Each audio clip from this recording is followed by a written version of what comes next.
the question that I often get, whether or not ejaculation adjusts testosterone levels. And it turns out that sex and ejaculation itself does not reduce testosterone levels, although it will increase prolactin. So testosterone promotes sex-seeking behavior. And the real question then is, does sex itself promote testosterone? And the answer is somewhat complicated, but the short version is yes. And as you recall, sex has multiple stages. So there's the physical act of sex, there's the seeking of sex, and then there's orgasm and ejaculation. Now, it's important to distinguish between these because whether or not sex itself increases testosterone depends on whether or not the male ejaculates. And this is very important to understand because on a previous episode, I mentioned how dopamine increases with sexual activity. Remember, dopamine and testosterone tend to increase linearly with one another. But then after ejaculation, there's a release of prolactin, and prolactin actually sets the refractory period in males during which he can't have sex again. And the duration of the refractory period will vary tremendously depending on how much and how long that prolactin release occurs. I also described how some people take vitamin B6. I'm not suggesting anyone do this, but take vitamin B6 in order to reduce prolactin levels and thereby reduce the duration of the refractory period. But getting at this question about testosterone and sexual behavior, it's important to distinguish between these different phases of reproduction or reproductive behaviors. So there are studies showing that sexual behavior itself can increase testosterone. There was a study published in 2011 from Escasa et al., Escasa. This is the stuff of textbooks. This is on PubMed. These are quality studies showing that men who observe sex, so I guess this would be observing pornography, will have slight increases in testosterone during the observation. These people actually were willing to have blood draws taken while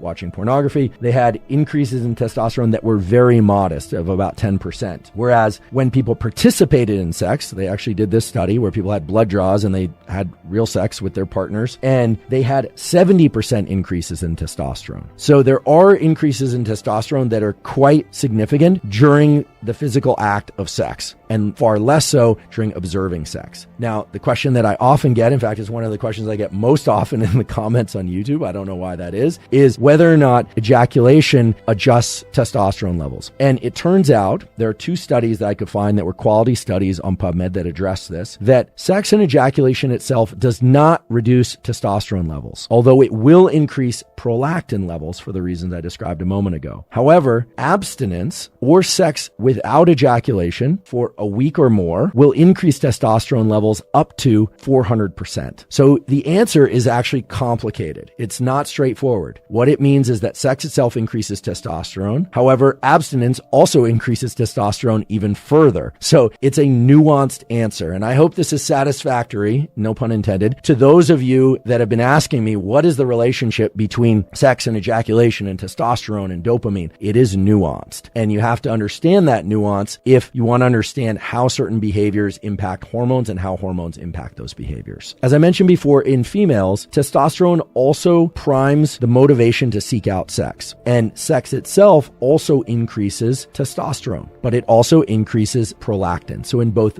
men and women, sex increases prolactin post-sex. It's just the way that the system works. It's that testosterone and dopamine increase in the seeking out and the behavior of sex, and then after sex, prolactin levels go up. There's kind of a quiescence. The whole nervous system is promoted towards calm, and this may actually have something to do with pair bonding and the encouragement of individuals to spend more time together to exchange different smells and hormones and maybe even pheromones. We're going to talk about pheromones in a moment. A few years ago, there was a lot of excitement about the hormone DHEA, which is mainly made by the adrenals. DHEA has been promoted as kind of a catch-all for increasing testosterone and estrogen in males and females. And indeed, DHEA will increase both testosterone and estrogen. This is something to be mindful of if you're thinking about taking DHEA or you're taking DHEA already. DHEA will increase both testosterone and estrogen, and the extent to which it increases one or the other will depend on whether or not you're starting off with more estrogen than testosterone, or whether or not you're starting off with more testosterone than estrogen, and whether or not you have a lot of aromatase. So for individuals that have a lot of aromatase being made by the testes or by body fat, if you take DHEA, there's a good chance that a fair portion of that is going to be shuttled towards estrogen production and not towards testosterone production. Whereas in individuals that have low levels of testosterone to begin with, high levels of estrogen, there's a good chance that the DHEA is going to promote mainly estrogen production. At least that's what I could find from the